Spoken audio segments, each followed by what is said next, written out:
Clairvoyance. What clairvoyance is. 1. Clairvoyance means literally nothing more than clear seeing, and it is a word which has been sorely misused and even degraded so far as to be employed to describe the trickery of a mountebank in a variety show. Even in its more restricted sense, it covers a wide range of phenomena, differing so greatly in character that it is not easy to give a definition of the word, which shall be at once succinct and accurate. It has been called spiritual vision, but no rendering could well be more misleading than that, for in the vast majority of cases there is no faculty connected with it which has the slightest claim to be honored by so lofty a name. For the purpose of this treatise, we may perhaps define it as the power to see what is hidden from ordinary physical sight. It will be as well to premise that it is very frequently, though by no means always, accompanied by what is called clairaudience, or the power to hear what would be inaudible to the ordinary physical ear. And we will, for the nonce, take our title as covering this faculty also, in order to avoid the clumsiness of perpetually using two long words where one will suffice. Let me make 2 points clear before I begin. First, I am not writing for those who do not believe that there is such a thing as clairvoyance, nor am I seeking to convince those who are in doubt about the matter. In so small a work as this, I have no space for that. Such people must study the many books containing lists of cases, or make experiments for themselves along mesmeric lines. I am addressing myself to the better instructed class who know that clairvoyance exists, and are sufficiently interested in the subject to be glad of information as to its methods and possibilities. And I would assure them that what I write is the result of much careful study and experiment, and that though some of the powers which I shall have to describe may seem new and wonderful to them, I mention no single one of which I have not myself seen examples. Secondly, though I shall endeavor to avoid technicalities as far as possible, yet as I am writing in the main for students of theosophy, I shall feel myself at liberty sometimes to use, for brevity's sake, and without detailed explanation, the ordinary theosophical terms with which I may safely assume them to be familiar. Should this little book fall into the hands of any to whom the occasional use of such terms constitutes a difficulty, I can only apologize to them and refer them for these preliminary explanations to any elementary theosophical work, such as Mrs. Annie Besant's Ancient Wisdom or Man and His Bodies.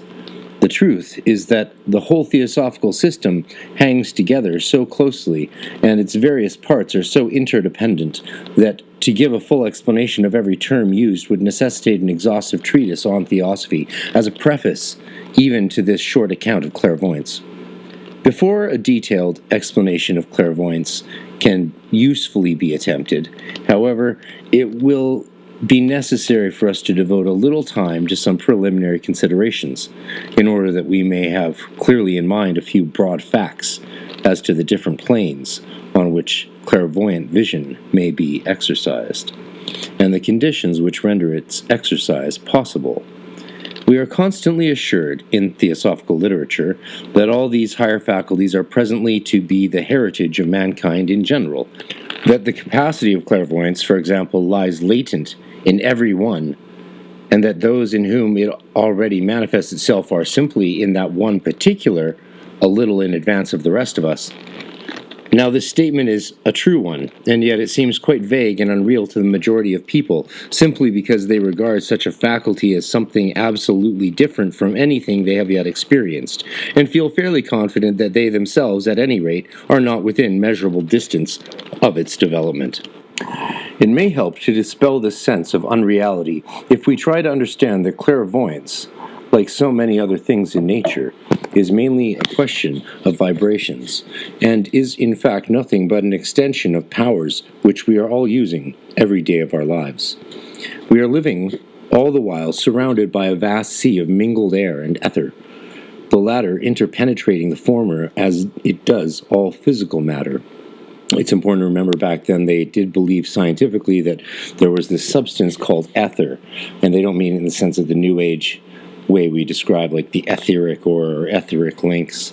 They mean it in a physical, liquid, invisible liquid sense, that everything passed through this ether in space and time, which of course has been overthrown since Einstein and them. The latter interpenetrating the former as it does all physical matter, and it is chiefly by means of vibrations in that vast sea of matter that impressions reach us from the outside. This much we all know, but it may perhaps never have occurred to many of us that the number of these vibrations to which we are capable of responding is in reality quite infinitesimal.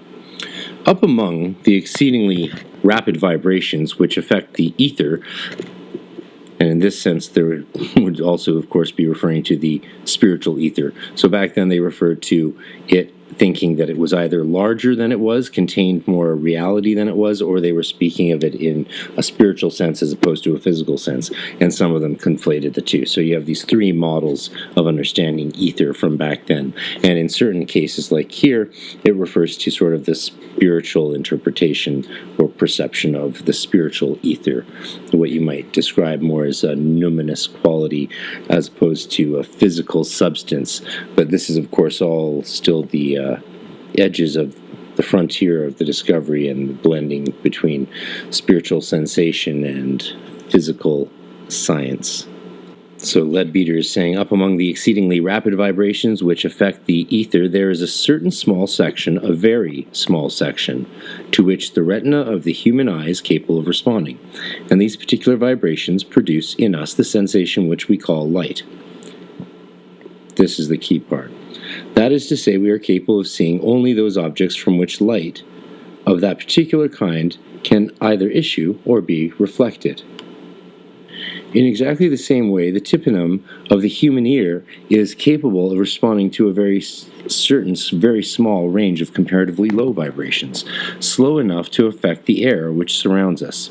And so the only sounds which we can hear are those made by objects which are able to vibrate at some rate within that particular range. In both cases, it is a matter perfectly well known to science that there are large numbers of vibrations both above and below these two sections, and that consequently there is much light that we cannot see, and there are many sounds to which our ears are deaf. In the case of light, the action of these higher and lower vibrations is easily perceptible in the effects produced by the actinic rays at one end of the spectrum and the heat rays at the other. As a matter of fact, there exists vibrations of every conceivable degree of rapidity, filling the whole vast space intervening between the slow sound waves and the swift light waves.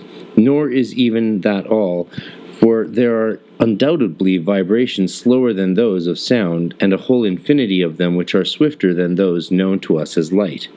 So we begin to understand that the vibrations by which we see and hear are only like two tiny groups of a few strings selected from an enormous harp of practically infinite extent, and we think how much we have been able to learn and infer from the use of those minute fragments. We see vaguely what possibilities might lie before us if we were enabled to utilize the vast and wonderful whole. You see this, of course, currently today playing out in the perception of dark matter as we near that accomplishment. Another fact which needs to be considered in this connection is that different human beings vary considerably, though within relatively narrow limits, in their capacity of response even to the very few vibrations which are within reach of our physical senses. I'm not referring to the keenness of sight or of hearing that enables one man to see a fainter object or hear a slighter sound than another. It is not in the least a question of strength of vision, but of extent of susceptibility. I like that, extent of susceptibility. For example, if anyone will take a good bisulfide of carbon prism and by its means throw a clear spectrum on a sheet of white paper and then get a number of people to remark upon the paper the extreme limits of the spectrum as it appears to them, he is fairly certain to find that their powers of vision differ appreciably. Some will see the violet extending much farther than the majority do. Others will perhaps see rather less violet than most, while gaining a corresponding extension of vision at the red end.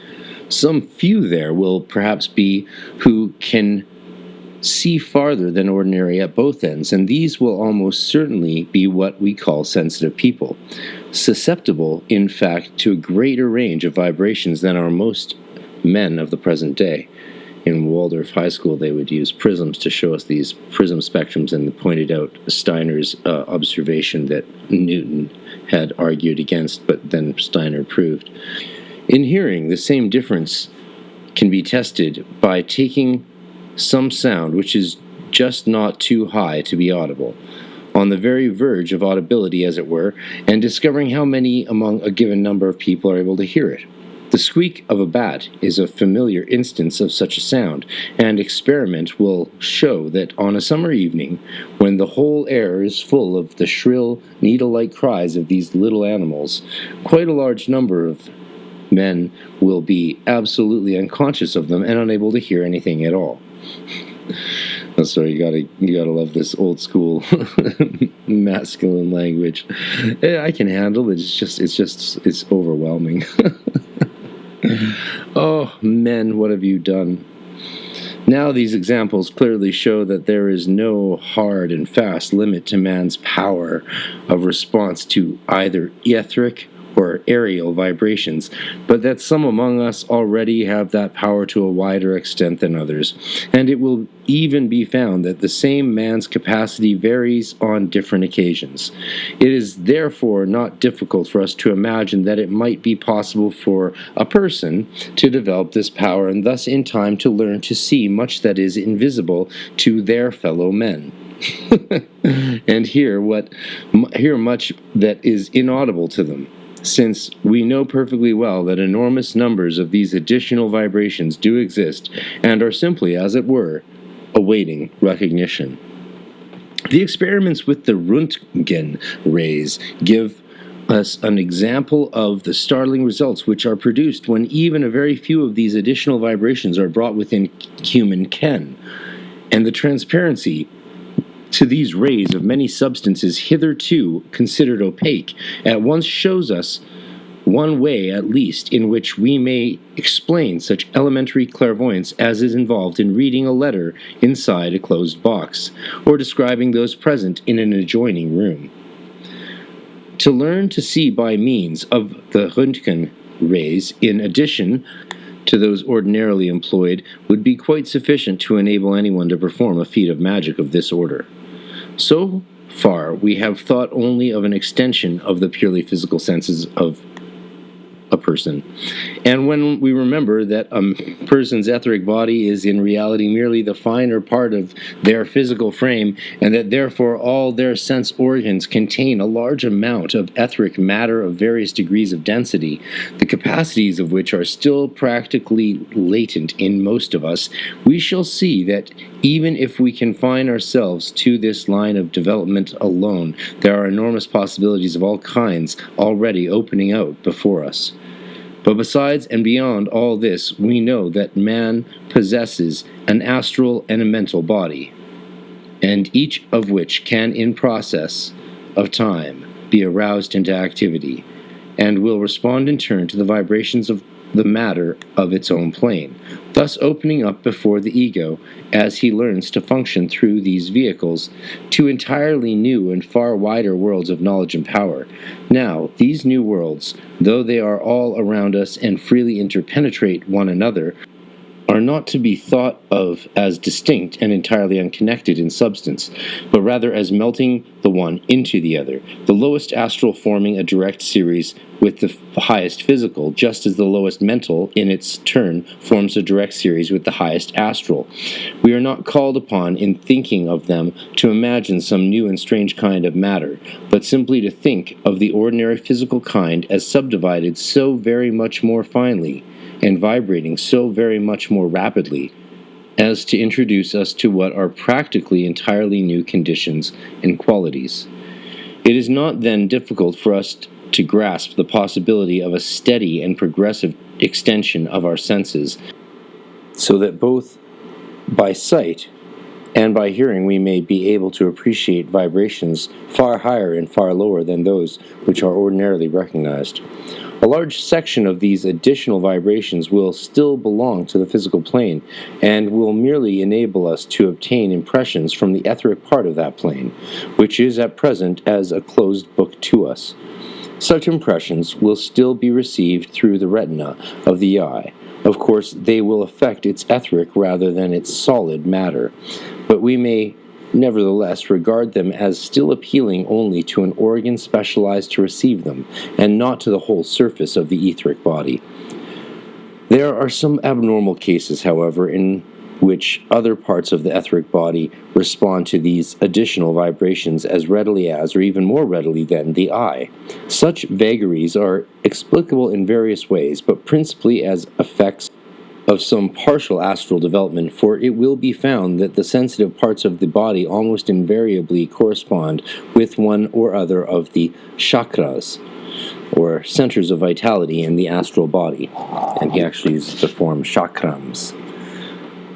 And though if astral consciousness be not yet developed, these centers may not be available on their own plane, they are still strong enough to stimulate into keener activity the etheric matter which they interpenetrate. When we come to deal with the astral senses themselves, the methods of working are very different. The astral body has no specialized sense organs, a fact which perhaps needs some explanation, since many students who are trying to comprehend its physiology seem to find it difficult to reconcile with the statements that have been made as to the perfect interpenetration of the physical body by astral matter, the exact correspondence between the two vehicles, and the fact that every physical object has necessarily its astral counterpart. You're very much seeing here in this theosophy the playing out of the emerald tablet as above so below in regards all objects in manifested reality. Everything you can see or think or touch has its own reflection in this above of this Hermetic theosophical theosophy. Now, all of these statements are true, and yet it is quite impossible for people who do not normally see astrally to misunderstand them. Every order of physical matter has its corresponding order of astral matter in constant association with it, not to be separated from it except by a very considerable exertion of occult force, and even then only to be held apart from it as long as force is being definitely exerted to that end. But for all that, the relation of the astral particles, one to another, is far looser than is the case with their physical correspondences.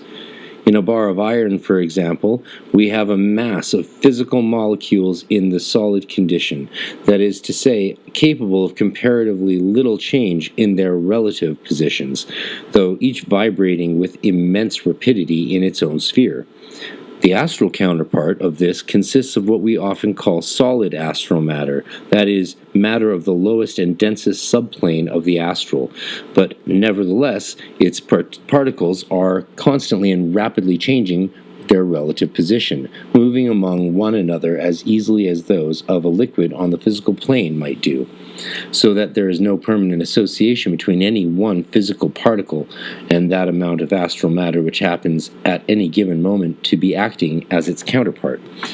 So in a lot of Hermetic, contemporary Hermetic thought, you would have the argument that the 30th ether is the closest to the physical plane, and therefore, for example, the easiest to scry or travel into.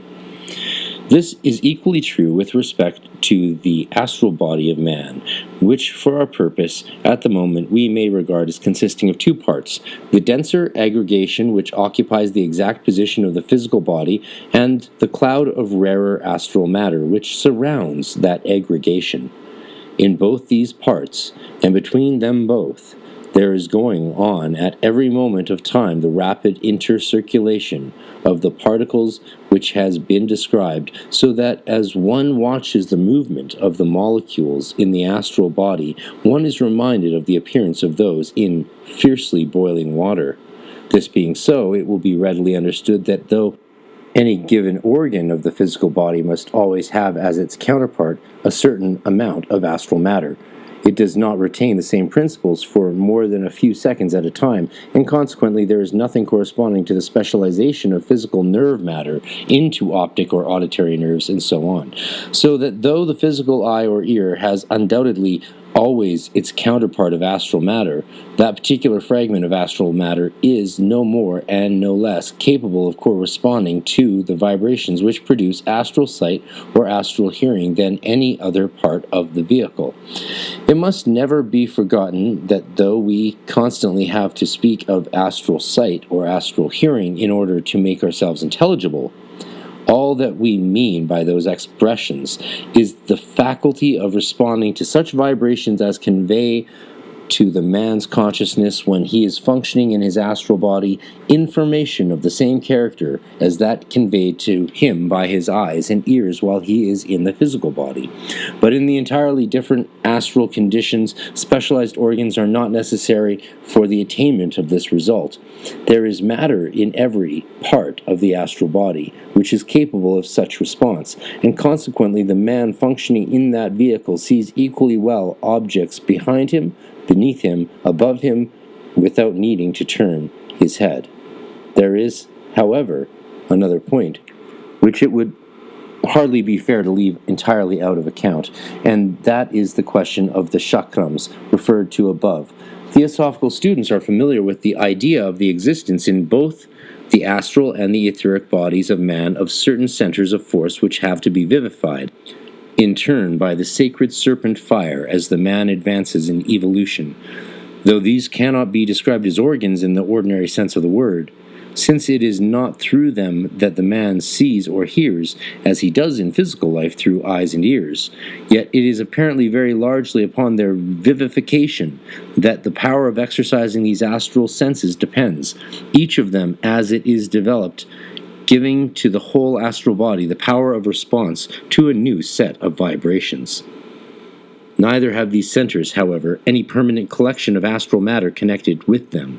They are simply vortices in the matter of the body, vortices through which all the particles pass in turn, points, perhaps, at which the higher force from planes above impinges upon the astral body. Even this description gives but a very partial idea of their appearance, for they are in reality four-dimensional vortices, so that the force which comes through them and is the cause of their existence seems to well up from nowhere. But at any rate, since all particles in turn pass through each of them, it will be clear that it is thus possible for each in turn to evoke in all the particles of the body the power of receptivity to a certain set of vibrations, so that all the astral senses are equally active in all parts of the body. The vision of the mental plane is again totally different, for in this case we can no longer speak of separate senses, such as sight and hearing, but rather have to postulate one general sense which responds so fully to the vibrations reaching it that when any object comes within its cognition, it at once comprehends it fully, and as it were sees it, hears it, feels it, and knows all there is to know about it by the one instantaneous operation. I think this is a very important point. I find a lot, especially in scrying and traveling in the spirit vision, or astral travel as you might call it, even in the developmental stages of mental projection, where you're just visualizing yourself getting up and moving around or seeing things. The difference and step between the visualization of that and the actual sensations of that full experience are subtle but significant. And that's really, I think, also what Leadbeater is getting at here when he talks about in that mental plane, you comprehend things fully when you encounter them, and it is really all your senses, none of them, and all at once at the same time. It is a mental or spiritual sensation. I think it's a lot what Rudolf Steiner would call knowing on the soul level, and it's definitely an extension of what simply we think of as intuition. Yet even this wonderful faculty differs in degree only and not in kind from those which are at our command at the present time. On the mental plane, just as on the physical, impressions are still conveyed by means of vibrations traveling from the object seen to the seer. On the Buddhic plane, we meet for the first time with a quite new faculty having nothing in common with those of which we have spoken. For there a man cognizes any object by an entirely different method, in which external vibrations play no part. The object becomes part of himself, and he studies it from the inside instead of from the outside. But with this power, ordinary clairvoyance has nothing to do. And we can talk later about what C.W. Leadbeater means by the Buddhic plane. As you know from Theosophy, they rather than delve into the depths of Western mysticism, they delved into Eastern mysticism to appropriate terms and ideas due to really their lack of knowledge of the same things in the West. The development, either entire or partial, of any one of these faculties would come under our definition of clairvoyance, the power to see what is hidden from ordinary sight. I should say, of course, also, it's not just because they had a lack of knowledge of Western mysticism, but it was also en vogue. Of course, was it en vogue, and that's why they dove into it, or did the vogue partly come about because they were diving into it? It was a popular cycle going on at that time. That's what really matters.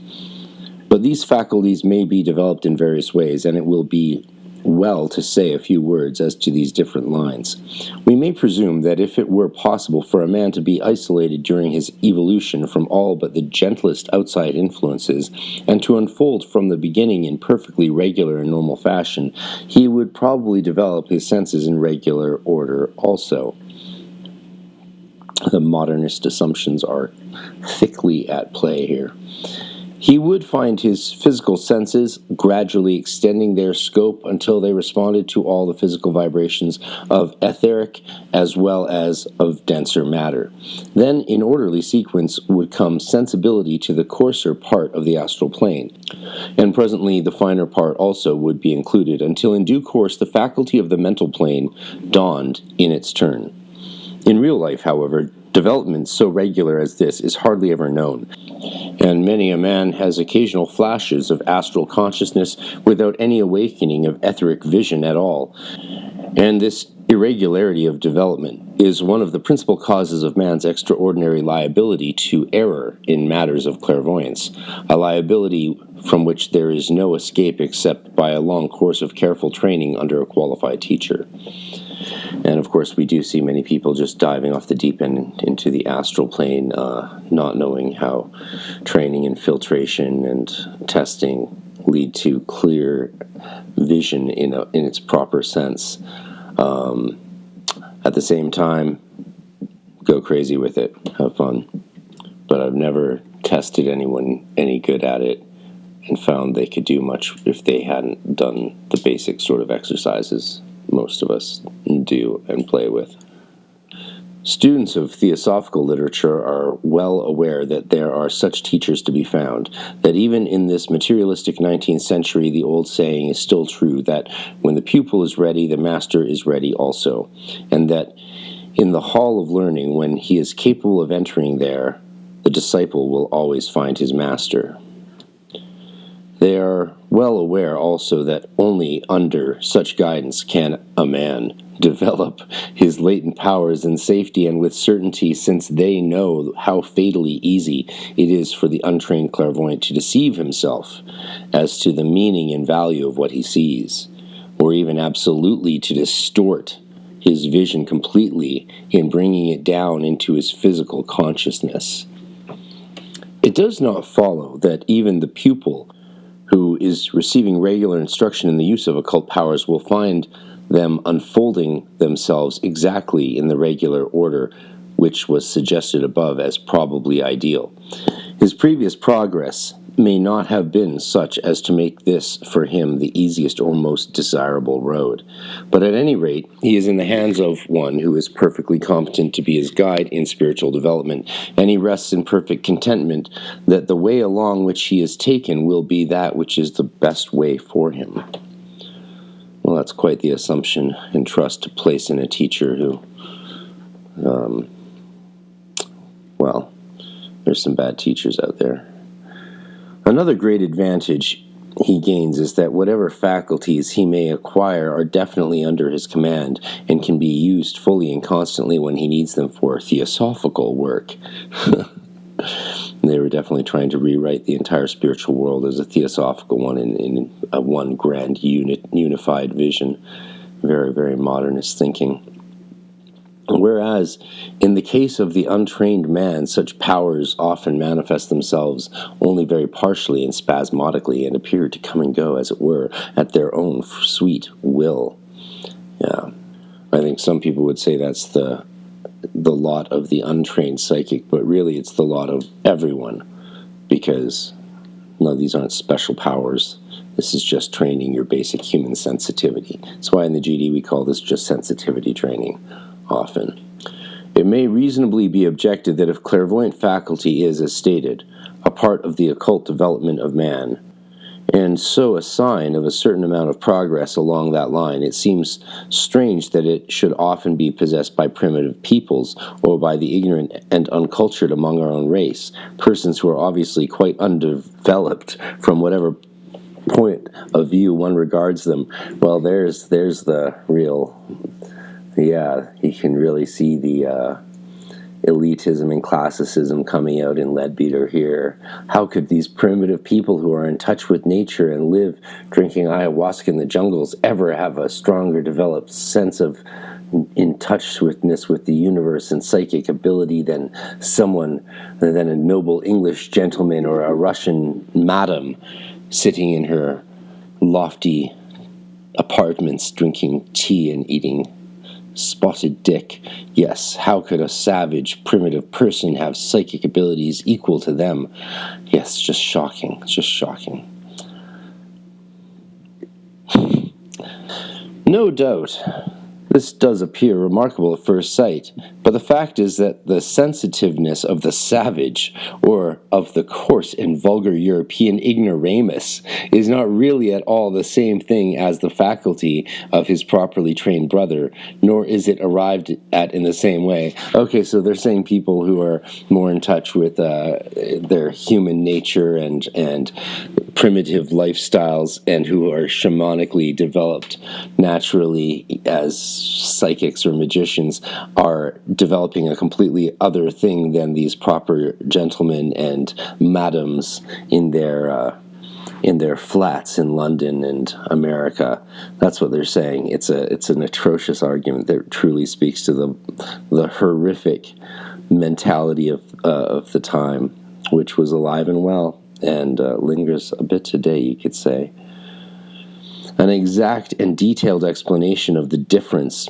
What's really interesting is the elitism, actually, of it is an elitism that is very alive and well today in the occult world. You have so many people saying that their version of this or their interpretation of this thing is the right or the true one or the historically accurate one or the culturally non-appropriated one. You have these claims even coming from some of the best people saying spirits are only seen this way and can't be seen this way, or if you see them this way, it means they're just your own illusions, and you have that debate going on. You have debates around the Holy Guardian Angel as being an independent being summoned by the Abramelin versus cognomen for the higher self. I don't think it's either of those things, of course, but the arguments are very interesting on both sides. The trend towards certitude of belief is what worries me. An exact and detailed explanation of the difference would lead us into rather recondite technicalities. Oh yes, he can't describe how different the savage's astral skills are from the gentle man or gentlewoman's, because that would be just too technical. But perhaps the general idea of the distinction between the two may be caught from an example taken from the very lowest plane of clairvoyance, in close contact with the denser physical. Oh, this should be good. The etheric double in man is an exceedingly close relation to his nervous system, and any kind of action upon one of them speedily reacts on the other. Now, in the sporadic appearance of etheric sight in the savage, whether of Central Africa or of Western Europe, it has been observed that the corresponding nervous disturbance is almost entirely in the sympathetic system, and that the whole affair is practically beyond the man's control, is in fact a sort of massive sensation vaguely belonging to the whole etheric double, rather than an exact and definite sense perception communicated through a specialized organ. Okay. Following. As in later races and amid higher development, the strength of the man is more and more thrown into the evolution of the mental faculties. This vague sensitiveness usually disappears. So ignoring the whole development of the races idea, which is just, gross, there is an interesting point. Leadbeater is saying that as we develop, sort of as social beings, as mental beings, running factories, doing math, we lose our senses. We do become, have a sort of deadening of the senses, and it's then a sort of a higher spirituality, almost like William Blake's higher innocence, high innocence, returns as this unfolding of spirituality in later life or later development after we've sort of figured out how the world works. That's when it is more potent. And he says, this time, however, the faculty is a precise and exact one under the control of the man's will and exercised through a definite sense organ. And it is noteworthy that any nervous action set up in sympathy with it is now almost exclusively in the cerebrospinal system. Well, I'd say that's highly debatable, but there's some interesting stuff there. I mean, Rudolf Steiner's whole Waldorf school system is based around teaching certain things at certain points so that they're in harmony with the development of the aura, like leaving math till grade 3, till the kid is around 9 or 10, leaving room for the emotional aura to develop more fully and the child to become more imaginative, sensitive, less prone to attention deficit and boredom and unimaginative thinking. That's the reason why the mental aura arguably is what develops after the emotional aura. And therefore, you'd want to leave off mental learning for a year or two beyond what most schools in the public system do. On this subject, Mrs. Besant writes, the lower forms of psychism are more frequent in animals and in very unintelligent human beings than in men and women in whom the intellectual powers are very well developed. They appear to be more connected with the sympathetic system, not with the cerebrospinal. The large nucleated ganglionic cells in this system contain a very large proportion of etheric matter. Oh, do they?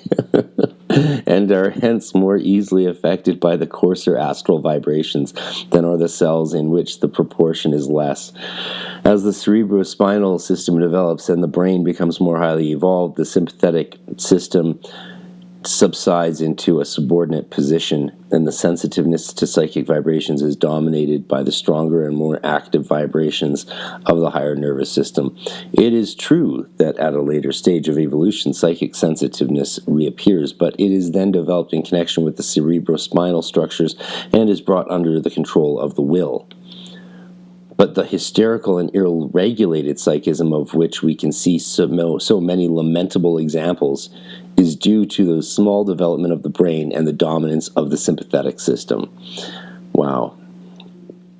Well, since clearly the doctors and scientists of our day aren't trying to figure this stuff out, I guess the occultists and psychics get to keep saying whatever they want and make their wild speculations on physiology and astral fluid. Oh, God. Let's not forget this was a time where stores put out signs saying no blacks, no Irish, no Italians, and the dictionary classified Irish and black people, for example, as subhuman species. Let's not forget this is the era we're talking about. Doesn't mean there isn't some good insights in these sort of thinkers. as we've seen, but it also comes with its baggage. If we're going to be proper hermeneutes about this and interpret things properly through to their full critical circle, we can see the things that stand out and are clearly wrong or that repulse us about the structures that society and human life that lead to the problematic forms of thinking and argumentation and base assumptions that we find in older writings. And then we can be critical and look at how those same problems exist and are manifested today and stand out in our society and in our structures. So we can think about those two things in comparison and get a very clear idea of what's actually wrong. And not just what suits our agenda today, right? Occasional flashes of clairvoyance do, however, sometimes come to the highly cultured and spiritual-minded man, even though he may have heard of the possibility of training such a faculty. In this case, such glimpses usually signify that he is approaching the stage of his evolution when these powers will naturally begin to manifest themselves, and their appearance should serve as an additional stimulus to him to strive to maintain that high standard of moral purity and mental balance without which clairvoyance is a curse and not a blessing to its possessor. Wow, this is some fascinating stuff. Between those who are entirely unimpressible and those who are in full possession of clairvoyant power, there are many intermediate stages. One to which it will be worthwhile to give a passing glance is the stage in which a man, though he has no clairvoyant faculty in ordinary life, yet exhibits it more or less fully under the influence of mesmerism. Oh, here we go. This is a case in which the psychic nature is already sensitive, but the consciousness is not yet capable of functioning in it amidst the manifold distractions of physical life. It needs to be set free by the temporary suspension of the outer senses in the mesmeric trance before it can use the diviner faculties which are but just beginning to dawn within it. But of course, even in the mesmeric trance, there are innumerable degrees of lucidity, from the ordinary patient who is blankly unintelligent to the man whose power of sight is fully under the control of the operator and can be directed whithersoever he wills, or to the more advanced stage in which, when the consciousness is once set free, it escapes altogether from the grasp of the magnetizer and soars into fields of exalted vision, where it is entirely beyond his reach. Another step along the same path is that upon which such perfect suppression of the physical as that which occurs in the hypnotic trance is not necessary, but the power of supernormal sight, though still out of reach during waking life, becomes available when the body is held in the bonds of ordinary sleep. Man, there's so much easier ways we would say these things these days. At this stage of development stood many of the prophets and seers of whom we read, who were warned of God in a dream, or communed with beings far higher than themselves in the silent watches of the night. I do like the poetry, I must say. Most cultured people of the higher races of the world have this development to some extent. Dear God, it's almost as bad as Alice Bailey and its racism, pure racism. Higher races of the world, some races are more evolved and naturally better and superior to other races. Can you believe this shit? That is to say, the senses of their astral bodies are in full working order and perfectly capable of receiving impressions from objects and entities of their own plane. I think today we would actually say it's flipped on its head. We would say the more primitive and tribalistic races are the ones who are more in touch with this stuff.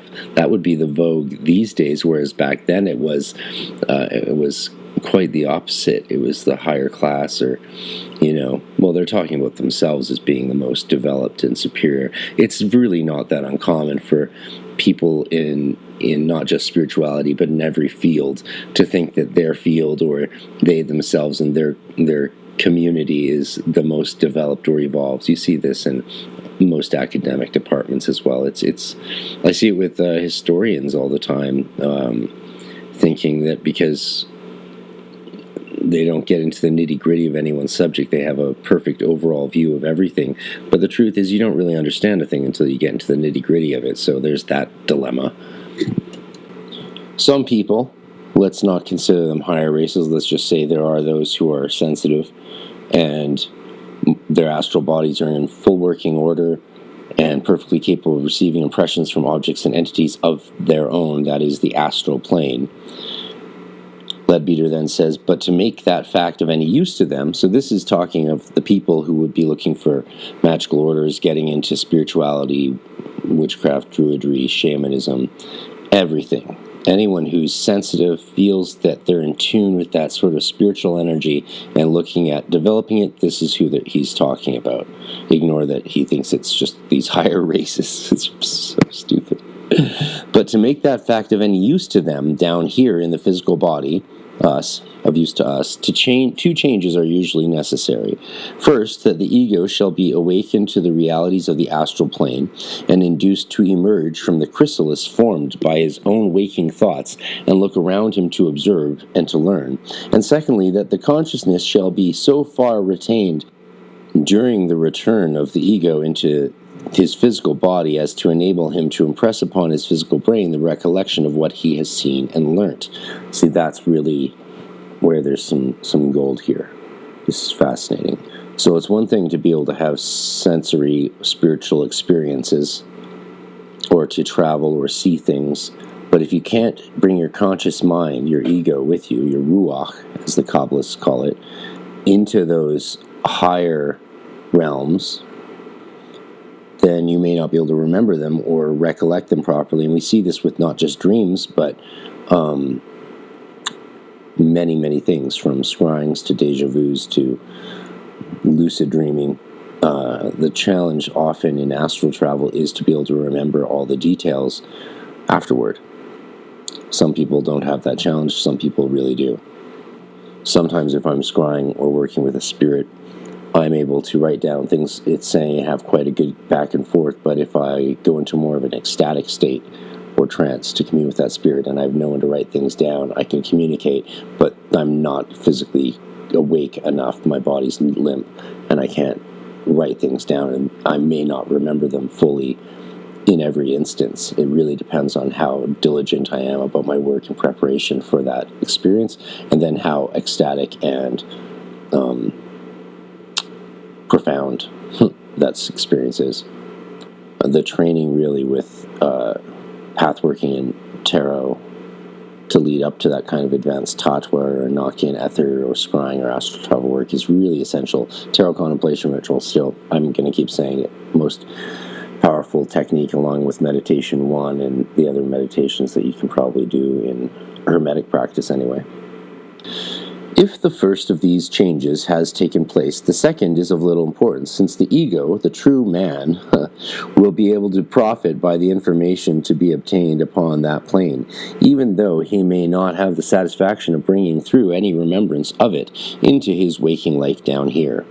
Students often ask how this clairvoyant faculty will first be manifested in themselves, how they may know when they have reached the stage at which its first faint foreshadowings are beginning to be visible. Cases differ so widely that it is impossible to give to this question any answer that will be universally applicable. That's very true. Some people begin by a plunge, as it were, and under some unusual stimulus become able just for once to see some striking vision. And very often in such a case, because the experience does not repeat itself, the seer comes in time to believe that on that occasion he must have been the victim of hallucination. Others begin by becoming intermittently conscious of the brilliant colors and vibrations of the human aura, either I'd say through clairvoyance or clairsentience, and feeling those energies, as some people have as their primary sense, more than seeing. You'll find people who see better than feel were always right, assume that everyone sees better, and vice versa. Like all those empath people will be like, oh, it's all just feeling, and not realizing if you develop that enough, your sight will come along. You develop secondary senses through the primary sense, not by working on the secondary sense directly. That's the crucial thing to always know, which most people don't realize. Yet others find themselves with increasing frequency seeing and hearing something to which those around them are blind and deaf. Others again see faces, landscapes, or colored clouds floating before their eyes in the dark before they sink to rest. While perhaps the commonest experience of all is that of those who begin to recollect with greater and greater clearness what they have seen and heard on the other planes during sleep. Having now to some extent cleared our ground, we may proceed to consider the various phenomena of clairvoyance. They differ so widely, both in character and in degree, that it is not very easy to decide how they can most satisfactorily be classified. We might, for example, arrange them according to the kind of sight employed, whether it were mental, astral, or merely etheric. We might divide them according to the capacity of the clairvoyant, taking into consideration whether he was trained or untrained, whether his vision was regular and under his command, or spasmodic and independent of his volition, whether he could exercise it only when under mesmeric influence, or whether that assistance was unnecessary for him, whether he was able to use his faculty when awake in the physical body, or whether it was available only when he was temporarily away from that body in sleep or trance. All these distinctions are of importance, and we shall have to take them all into consideration as we go on, but perhaps, on the whole, the most useful classification will be one something on the lines of that adopted by Mr. Sinnett in his Rationale of Mesmerism, a book, by the way, which all students of clairvoyance ought to read. In dealing with the phenomena, then, we will arrange them rather than according to the capacity of the sight employed than to the plane upon which it is exercised, so that we may group instances of clairvoyance under some such headings as these. 1. Simple clairvoyance, that is to say, a mere opening of sight, enabling its possessor to see whatever astral or etheric entities happen to be present around him, but not including the power of observing either distant places or scenes belonging to any other time than the present. 2. Clairvoyance in space, the capacity to see scenes or events removed from the seer in space, and either too far distant or for ordinary observation, or concealed by intermediate objects. 3. Clairvoyance in time, that is to say, the capacity to see objects or events which are removed from the seer in time, or, in other words, the powers of looking into the past or the future.